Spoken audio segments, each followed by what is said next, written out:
So here's the background of my history, just to let you know who I am, like where I come from. I grew up on a farm an hour south of here. Here's a small picture of it from Google Docs, or Google Satellite. Google Earth doesn't look Google small. Earth. This is 14.5 acres right here. And anyways, my dad grew up right there in that house, and I grew up over here. And this is the chemical shed, the most dangerous shed in the world.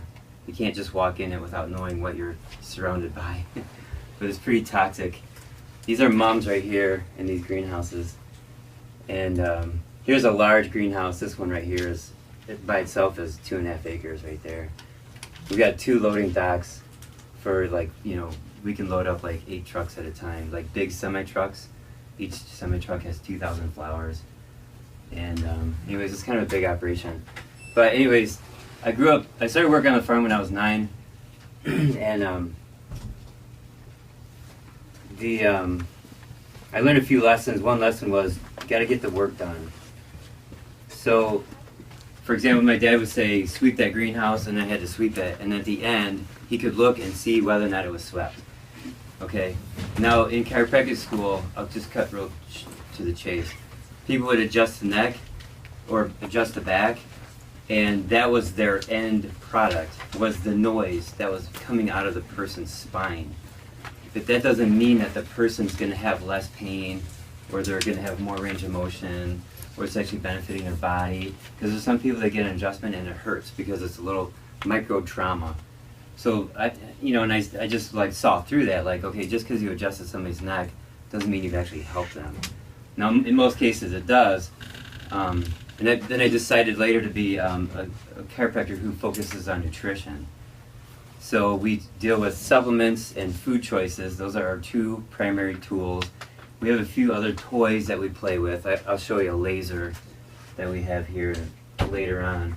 But it's food choices and supplements. The supplements include herbs, homeopathy, and animal glandulars, and combinations of all this stuff. So that's those are our tools, and then we have a better chance of getting people well. And we have another chiropractor here. I still do chiropractic, but it's mostly food choices and supplements. Easy enough, right? So we do a muscle testing procedure where you hold your arm up. Raise your hand if you're not familiar with this at all. Like, the patient holds their arm up like this. The practitioner pushes on their arm and does things to the body. Kind of come on up. Let me just demonstrate this right now. Because this does play into DNA. And it may take me 10 or 15 minutes to get there, but just follow me this whole way and we'll get to the DNA, okay? So hold your left arm up. And when I push down on her, raise your hand if you're not familiar with this at all. Okay, only 2 people. All right, thanks. So you guys, here we go.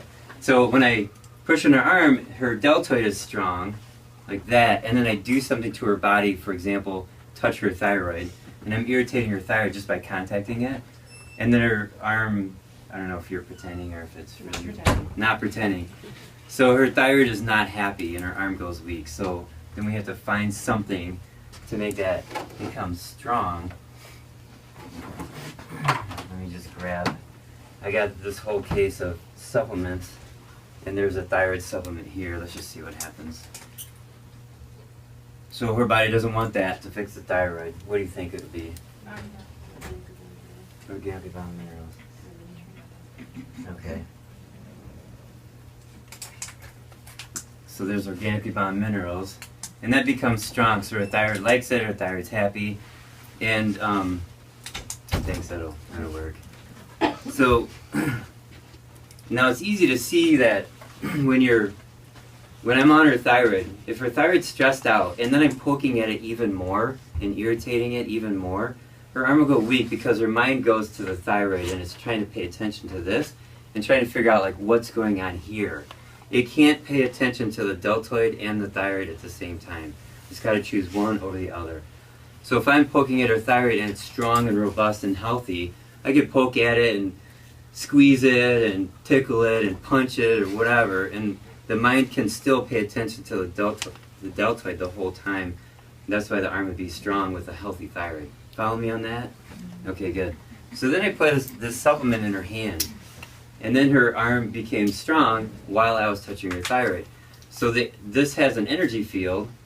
It's about this big, and then our bodies have an energy field, and it can be here or out here. It can be kind of big, or it can be really small. But anyways, there's two energy fields, and the body's energy field reads this like Terminator and analyzes it and decides whether or not it likes it or not to fix the thyroid.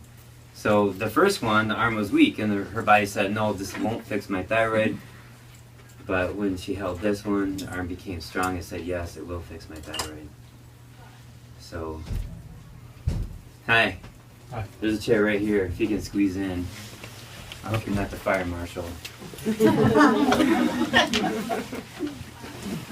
Okay, so what's cool is that we have this energy field that I'm talking about, and we deal with the energy field every single time that we test a person.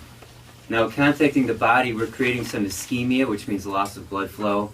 We're contacting the nerves that have just come out of the thyroid.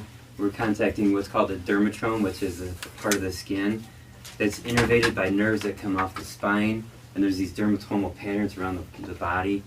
But also, too, we got the acupuncture points and the acupuncture meridians, which are actually lines. So now we're getting more into the energy field. This is not new stuff. I mean, you know, Japan and China, they've been using, you know, acupuncture meridians for 5,000 years. And it's all measurable. There's devices to measure where the lines are. There's devices that, you know, there's machines that measure how, like you can, you know, the solar plexus right here. Plexus means that there's a bundle of nerves that are hanging out right there. It's kind of like a mini brain, if you will. And you get punched in the solar plexus and you can't breathe. But the point is, there's just more energy coming off the solar plexus. There's more energy coming off around the belly button. There's less energy coming off this part of the arm compared to the solar plexus. So this energy field has like it has an anatomy to it. It's got a geography to it. And for some parts, like if you have an ear infection, for example, the energy of this part of the body will be really tiny and small because it'll be absorbed, it'll be like concentrated right around the ear so that the immune system can try to kill the infection. If your ear is healthy and there's no infection, the energy can be like really big like this. So, you know the Kellogg Eye Center right at U of M Hospital? Yeah. They have a camera. It's 600,000 times frames a minute or something. It's super, super, super fast. And it can see things at a microscopic level. It's a really fancy camera. And I've seen the video, but I haven't seen it online. I don't know where else you can find this video. But I was at a seminar, and the guy showed the video, and what happens is when you have a bacteria invading your body, the energy field identifies the bacteria. That's step one. The energy field identifies the bacteria. Step two, it sends calcium to the bacteria being plural. Step three, the white blood cells follow the calcium. So it's not like the white blood cells are looking and they go, oh, look at that, I'm going to kill that. No, white blood cells are dumb. It's the energy field of the body. That's the smart thing. It identifies bacteria, sends calcium, and then the white blood cells go and they follow the calcium. So we have a couple of supplements. We got calcium lactate. We got another one called Conjuplex, which is 25% calcium. And these are both really good for the immune system. And when you hear the word calcium, don't just think bones. You got to think immune system too. There's that very small percentage of calcium that's in the blood, it's in the tissues, and that's what our bodies use to move the white blood cells, just transport them to, you know, an area of infection to kill the bugs. So the point here is that there's this energy field, and it's smart, and it analyzes, and it makes things move, and it turns on chemical reactions, it turns off chemical reactions. Okay, so like, everybody with me? Still following me? Alright, so I saw a video on YouTube, and there's this guy named Dr. Tennant, Tennant. He's from Texas. He's the guy that developed LASIK eye surgery. And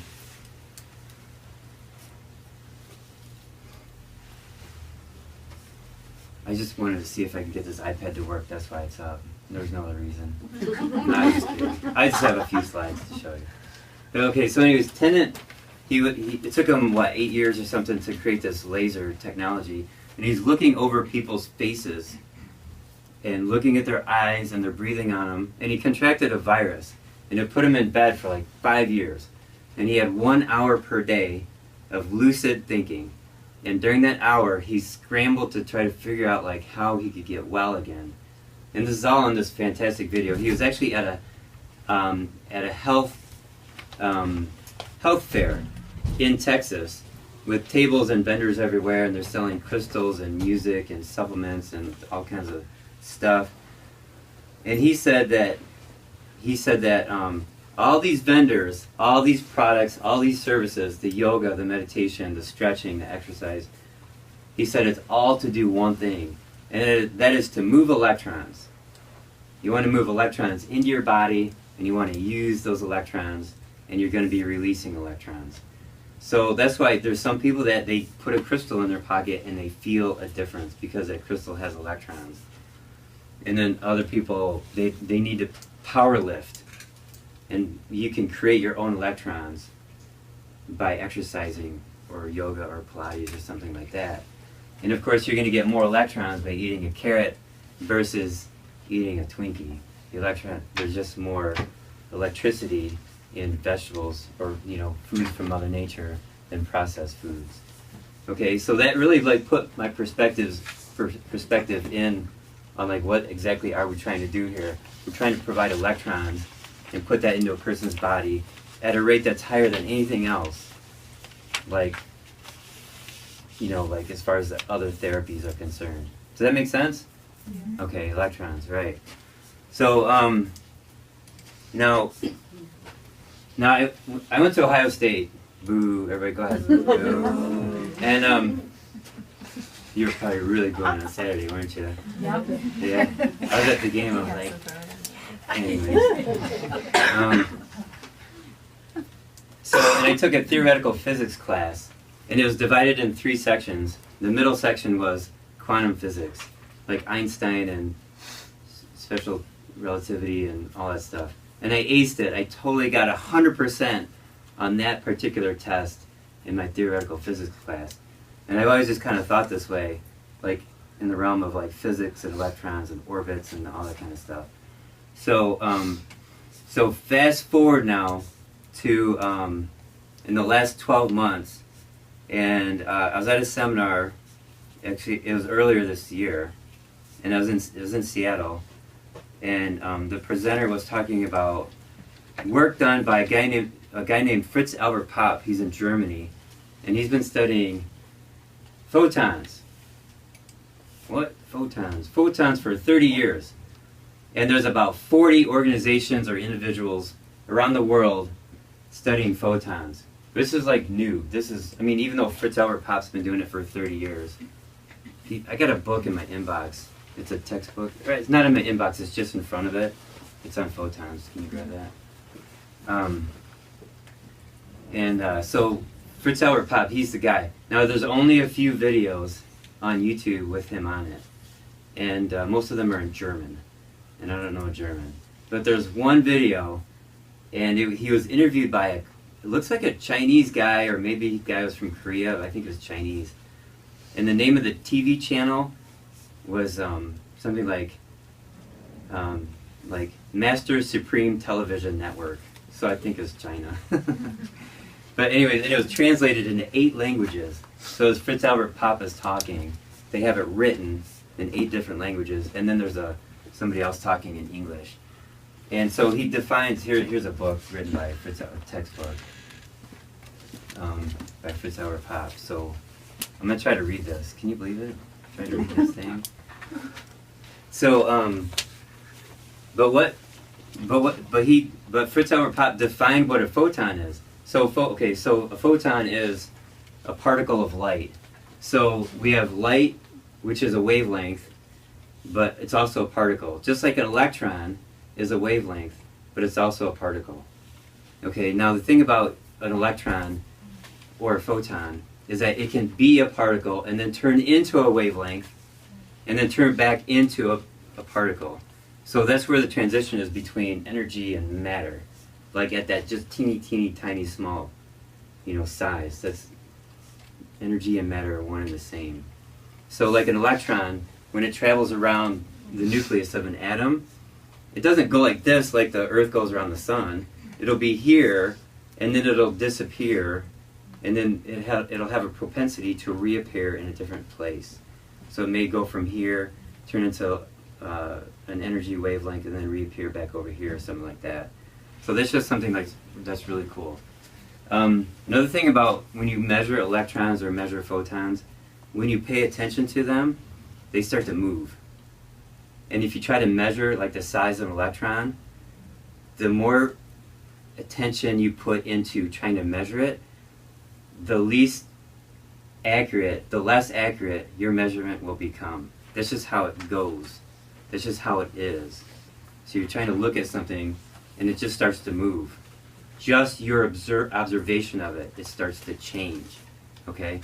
So we're getting to a realm that really like scientists, people who are like this kind of scientist, I'm a scientist. You ever meet those people?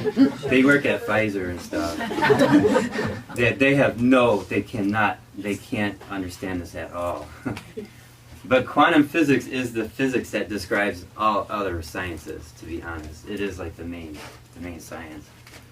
So, anyways, so Fritz Albert Popp discovered what he calls ultra-weak photon emissions, UPE. And he's got a machine that measures light. It's very, very sensitive. It can detect a candle 12 miles away. So it's pretty sensitive to light. And you can put it on your, focus it on your body. And there's these photons that are emitting from your body at an ultra-weak power. So ultra-weak photon emissions. And he's got another machine. It's a box. And he opens up the lid, puts a leaf in there, closes the lid, it's totally dark inside, and this machine is seeing the photons coming up off this leaf, and over the course of a minute or two, the amount of emissions starts to reduce. And then he opens up the box, pulls the leaf up to the light, it reabsorbs some photons, puts it back in the box, closes it again, and it's radiant again, and it's emitting photons, and then gradually over time, the emissions, over a couple of minutes, the emissions go down again. So the point is, the plants in our bodies are absorbing photons and emitting photons all the time. Now Fritz Albert Popp, when he defined photon, he said, and this is key, he said it's an event. A photon is not a particle, it's an event, which is like, makes my knees weak or something. And the reason why he says that is because, okay, now I mentioned, who saw that video I made last week and we emailed out that video? No, nobody? Okay. Never. Nobody ever sees it. Anyways. No, it's Thanksgiving, maybe. So yeah? Okay. It was only 3 minutes, so. Anyways, so the point here, I mentioned this in the video, is that, what was I say? So the photons emitting is the event. Yeah, oh yeah, thanks. Okay, so the photon, oh yeah. So our DNA is a double helix, so it's 2 ladders. Here's 2 ladders right here. And they wind up like this. They wind on each other, and they wind together like this. So it's a double helix. You've seen the pictures. I could show you one, but DNA, yeah. So now in the video I talked about 90% of our DNA does not express as a body part, a body function, or body structure. It doesn't express as anything. 10% of our DNA does express. So like hair color, eye color, body structure, or size, blood pressure, cholesterol, all that stuff. So the 90% of the DNA, at first, scientists called it junk DNA. I don't know why I would say that. They didn't see that it did anything, so they just were going to throw it away. So they called it junk DNA. And that was stupid. And that was probably in the 80s. There's a lot of stupid things going on in the 80s. But as time has gone on, they discovered that there's different kinds of this 90% of the DNA. They have different functions. And so there's some DNA they in some way they regulate the 10% that does express itself as your body.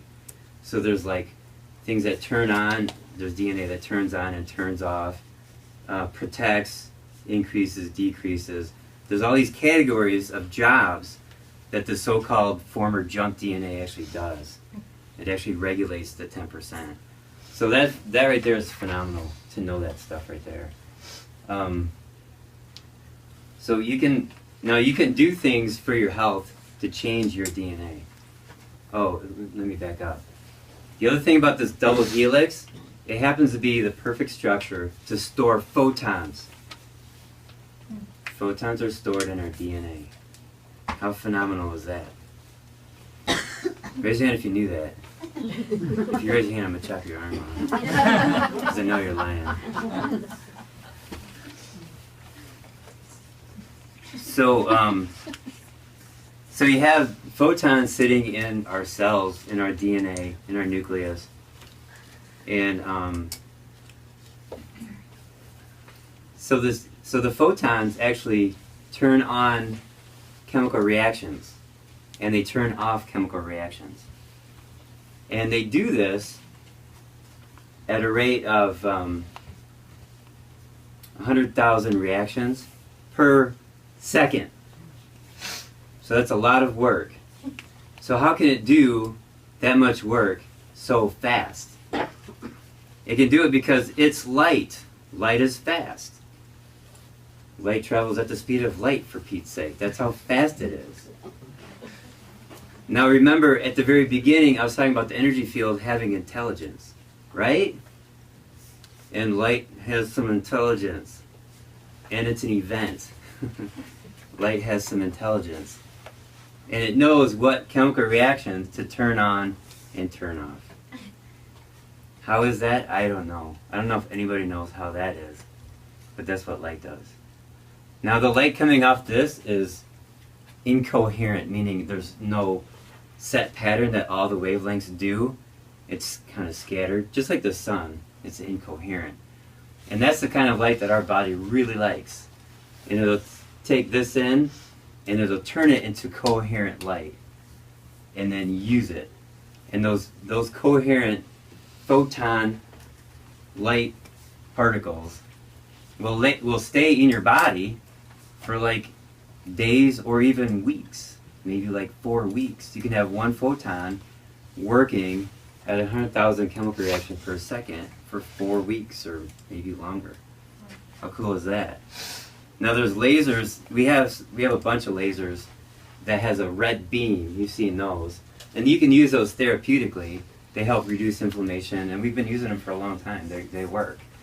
Those photons, because they're coherent right out of the laser, it's not the natural state of the sun. Those photons stay in your body for a second, or like 1/10 of a second. So they kind of like go in and then they're like done. Then they die or go away or bounce out. I don't know what they do, but they don't last in the body. Fizzle. Huh? They fizzle. Fizzle? Sure. Fizzle away. Yeah. They absorb.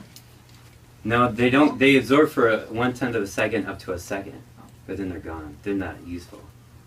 But they're useful only when you have the laser on. Okay. So ideally, it'd be cool if you could have a laser that would emit that red light, and then also some photons, right? There's also a blue light laser, which is way more expensive. That has its own therapeutic therapy too. And there's also near-infrared lasers. And I have a friend that he makes one. He sells it for $7 grand. And the near-infrared laser actually goes in the body about this much. Whereas the red light only goes in about that much. And the blue light goes in about that much. And the photons will go into your body, and they'll go wherever. You know, when you have the correct incoherent laser putting a photon in your body, like let's say right here, it'll go down here, it'll go all over the photons go all over your body. So anyways, back to my buddy. So he makes these lasers. He's sold several hundred so far in the last 5-6 years. He sold 2 of them to a low back surgical center, like a spine center. He sold 2. They were using them, and after a month they threw them both away because they had lost $150,000 worth of surgery business.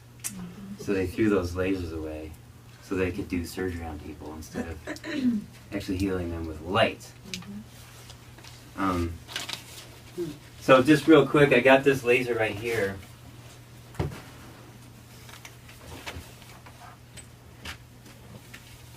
should probably plug it in. Yeah, Kristen, can you plug this in? I kind of want to stay in the camera. Yeah. Here, you can turn this on. Okay. Look, this is a laser. It's LED lights. Go ahead and turn that on. Turn it to aches and pains. It's FDA approved for 7 conditions. Now see, it's starting to light up. You got blue and red, see that? And near infrared, which you can't see, and photons. So it's got all 4 of those laser lights that I was talking about. It'll get better. There's the aches and pains right there. So that's got a 30-minute timer. Oh, and it's incoherent, so it doesn't hurt your eyes. You can look at it. Whereas like a beam, it'll burn your eyes. So this is totally safe to look at it. Oh, my eyes. Thanks. Cool, you can How much would those cost if you wanted to do $1,500, which is crazy cheap. And the company that makes that, they set up the system to make them, and they got like 4 employees. And 2 of them are owners, and 1 person sits behind the desk, and then the 2 owners, and then the 4th person, they travel all over the country selling it.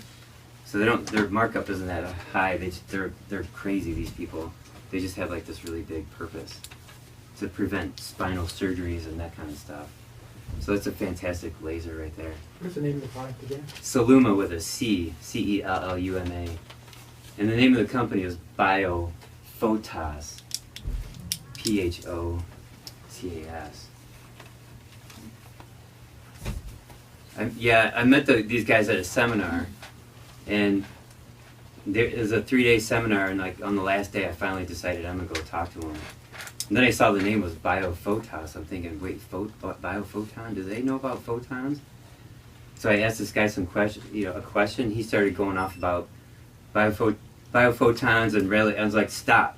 I'm sold. I already know all this stuff. So, anyways, that's that laser.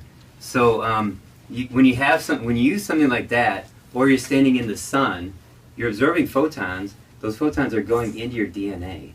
And you're literally recharging your body. Okay? Now let me kind of take you off on another subject that's related. It has to do with ATP. You raise your hand if you don't know what ATP is. It's got to be some people. Yeah. So ATP it stands for adenosine triphosphate. It's the energy. The body makes energy, and that's what it is. It's like 92 octane gasoline. Like that's what you need for your car, and then ATP is what you need for your body, for energy. Got that? It's pretty simple, ATP. So adenosine tri means 3, phosphate is like phosphorus, and notice that phosphorus has the same kind of word as photon with the PHO. When you look up phos, PHOS, one of my favorite dictionary is like the Greek and Latin derivatives dictionary, the etymology dictionary. So you look up photon in that dictionary, it comes from, I don't know if it's Greek or Latin or what, but it comes from phos, which means light from within. So if you have red phosphorus and you expose it to oxygen, is it white or red? There's different colors of phosphorus. White or red, I can't remember which one. It starts to glow from within. The other word from the ancient Greeks or whatever, torchbearer. Okay? So when they store phosphorus, they store it in water so that the O2 or the oxygen in the air can't get to it. It's stable in the water. So the point here is that adenosine triphosphate, it goes from your cells to a different location, and it dumps 1 phosphate or one phosphorus actually, plus an oxygen, and it becomes adenosine diphosphate, meaning 2. So it goes from 3 phosphates to 2 phosphates. And the point here is that what it just dumped was light. It just dumped light. That's the energy. Our body the energy of our body is light. So ATP, which turns into ADP, that's light. Are you following me? It's phosphorus. Now this is, when I was in 6th grade, we had a science class, and we had construction paper, and we had pipe cleaners, and I glued pipe cleaners down, and I had a cell which then did mitosis, right? It divided in half, right? And I had like 4 of these, like a series of 4. And here's what happens when a cell goes from a normal cell, it starts to divide, now you have 2 cells. And I was in 6th grade, and I thought, well, what does this? That's what I thought in 6th grade. We know what happens, but what actually makes that happen? So, was it last year? Last year I was at a seminar, and there's a bunch of chiropractors and a bunch of doctors in the audience. And the person giving the seminar had a bunch of slides and videos, and it was cell mitosis. And it was DNA splitting in half and then replicating, and now you have 2 cells. He spent a day and a half just embellishing what I learned in the 6th grade. And at that point I was like so frustrated, like at what point does our science evolve? At what point does our knowledge evolve with science, right? With its latest discoveries. So the point is, it's all light. It's all light that does this work. It makes these things happen. It causes the cell to split. It causes the DNA to unwind and split and then replicate. You follow me on this? Mm-hmm. Okay, now when we do this muscle testing, let me grab a supplement again. The person's holding on to this pill right here, and the body reads it. Well, the company that makes these pills, there's one in Wisconsin, there's another one in Australia. They have a machine that they put the powder in or the pill in. It's called mass spectrophotometer. So it's in mass, large quantities, like spectrum of light, O-meter. So it's a meter that measures in mass the spectrum of light in the powder. So when they find out, let's say they get a bunch of like echinacea, and they're going to find out, is this really echinacea? If it is, we can process it and we can tablet it and we'll sell it. But they got to make sure it's real echinacea. And they got to make sure it's the right species. So they put this in the mass spectrophotometer, and there'll be these spikes on a readout, and they can say, yep, that matches what echinacea looks like, so therefore it is echinacea. So the whole point is that this is light too, and the companies are using machines to measure the light. So when you hold on to this and you're being tested, you're comparing the light of your body with the light of the supplement, and if these lights don't match up, your arm goes weak. And if the lights do match up, your arm is strong. You follow me on that? So you got the message here? It's light. You guys know more than any medical doctor in the state of Michigan. You do. So what does this matter now? The matter is eat light.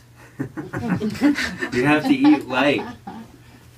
So where do you get light from? You get light from vegetables, because they're sitting in the sun for a long period of time, and then they're harvested and they eat them.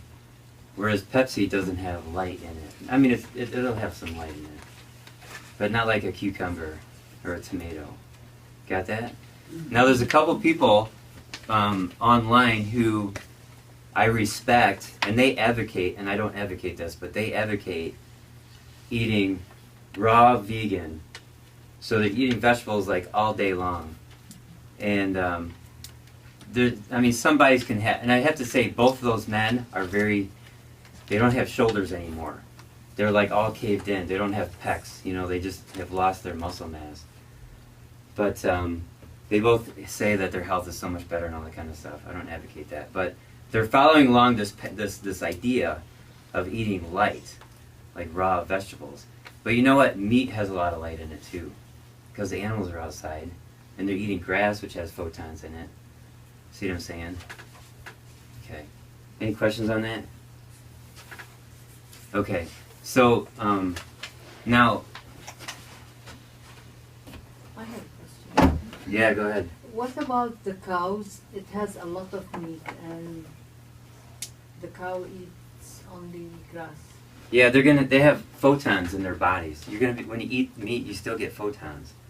You still get light energy from eating meat. Now, if you have pigs, I get meat from a farm in Manchester. I visited the farm, and I saw their 10 pigs, and those pigs had like 4 acres of grass to run around. They weren't confined to a cage. They were outside. All those animals are treated really well, and they have free reign, and they run freely. So they're gonna have more light than like a chicken that's stuffed in a cage with 3 other chickens their whole life, or something like that.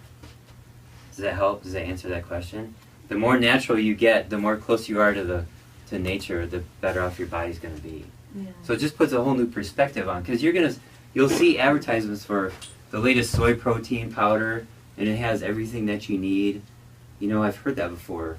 It's like, wait a minute, no, that's a totally processed synthetic protein powder. It's not going to be as good as whatever meat that your body likes. And we do have protein powders. We sell them. I'm not a huge fan of them. I'd rather have people eat eggs than real meat. But if you're busy in the morning and you're rushing all around, it's okay to have some synthetic protein powder. But there's less light in that than if you were to eat real food. Yeah. I know that a lot of the soy is genetically modified, but even if it wasn't, besides protein, soy also has hormones, right? Right. Soy itself acts like estrogen. So then So- that complicates things. It's not just protein. Because like if Right. you have beef or pig, is it gonna have hormones? Yeah, I mean, if it's conventional, they add hormones to it. But They hopefully give- it won't be. Right. Well, yeah, then you're fine. If it's organic, there's no hormones added. And there's no hormones naturally. No, there's hormones naturally. Like if you eat a female cow, you're going to get some of the female cow hormones. Okay. Just imagine a lion eating a male lion eating a female gazelle in Africa. The male lion's body will take all those hormones and just excrete them out. The lion's not going to turn into a woman. You know what I'm saying? So it's natural to eat ovaries or testicles or thyroid or liver. It's totally natural, and your body just processes it the way it needs to process it. Not a big deal. But what farmers do is, for the conventional cows, they inject it with estrogen, and they keep loading up the estrogen over the course of 6 months. And the cow gains 200 pounds worth of water weight and fat weight, and then they sell it at the higher price, and then they butcher it. So that's just, it's a manipulation of the natural state. So the Human Genome Project was completed in 2003. About 20 years ago. 2003. Look at that. There it is. And so initially, the scientists were thinking, okay, they're wondering, how many genomes do humans have? And they were thinking like 100,000. Well, it's actually 21,000, so it's way less than what they were thinking. And then they were thinking, of course, like the fruit fly would have, let's say, 5,000 because they're teeny tiny, and mice would have like 15,000, whatever. They just came up with all these numbers. Well, it turns out the fruit fly has like 35,000, and humans will have 21,000. So the size of the animal it doesn't relate to the number of genomes that we have. So, What are genomes? well, we have a whole bunch of chromosomes. So chromosomes are made up of DNA, and you have a whole bunch of chromosomes like laid out together as a group. That'd be a genome. I hope that helps. Okay, so since 2003, all of medicine before that is sort of outmoded. It's outdated. Because the old medicine was, you have an ear infection, now you need this drug. Or you have this pain, now you need this drug. And the reason why I know is because I look in a book, and the book says you need this drug. That's cookbook medicine. But now that we know about, DNA, we can actually test your DNA and find out exactly what your body needs. Exactly. And so L'Oreal, the cosmetic company, they're running DNA tests. They're developing a program to run DNA tests to find out what color lipstick you should be wearing. And then Nestle is developing a program where they will test your DNA to find out what kind of junk food you should be eating from their company. True.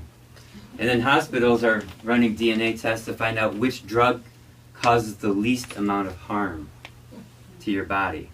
True. So we have a new genetic test, which I'll get into, and with this test, it's 45 different genes, and based on these genes, it has a program on what kind of exercise you should be doing, more like the powerlifting stuff, the cardio stuff, yoga, meditation. Those are completely different types of exercise. What kind of foods you should be eating, and even what kind of supplements you should be taking. And they told me all the way down to the pill count. So, and then they run this test on 30,000 people in Texas, Florida, and Los Angeles.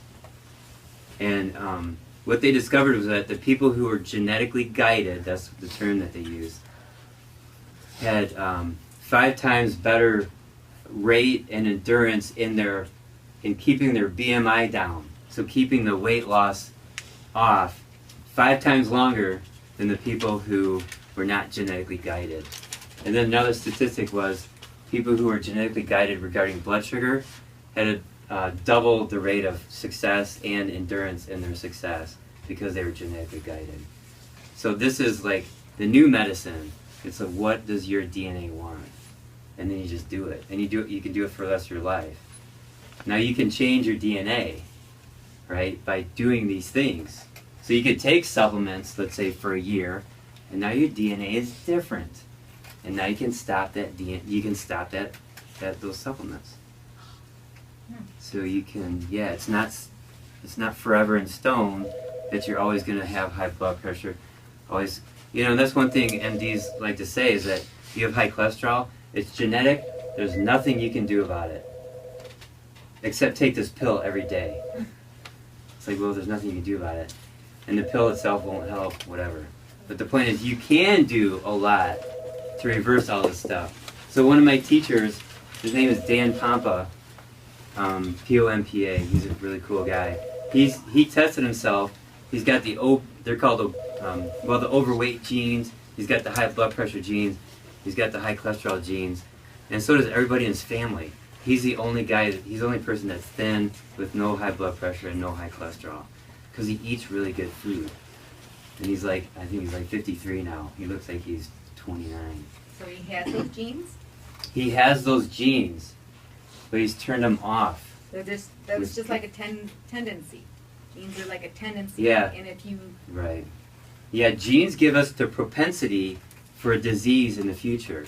So you'll see families that'll have cancer.